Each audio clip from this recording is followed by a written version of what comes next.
জানেন কি কেন শ্রীকৃষ্ণ শুধুই ময়ূরের পালকই তার মুকুটে ধারণ করেন, অন্য কোনো পাখির পালক কেন নয়? বনের নরম ছায়ায় কৃষ্ণ তার রাখাল বন্ধুদের সঙ্গে বিশ্রাম নিচ্ছিলেন। হঠাৎ তিনি বাঁশি হাতে তুলে নিলেন, আর সেই সুরে জেগে উঠল গোবর্ধনের বনভূমি। মধুর সেই সুরে মুগ্ধ হয়ে চারদিকের ময়ূররা নাচতে শুরু করলো।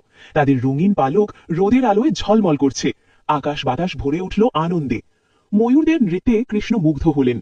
ময়ূরের রাজা এসে তার চরণে প্রণাম করে অনুরোধ করল, প্রভু, আমাদের সঙ্গে নাচুন।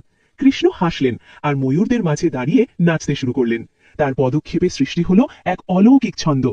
ময়ূররা তাতে তাল মেলালো, বনভূমি ভরে উঠল আনন্দে, সুরে, নৃত্যে, প্রেমে। নৃত্য শেষে ময়ূরের রাজা বিনয়ে মাথা নত করে বলল, প্রভু, আপনি আমাদের যে আনন্দ দিয়েছেন তার প্রতিদান দিতে চাই। আমাদের একমাত্র সম্পদ এই পালকগুলো গ্রহণ করুন।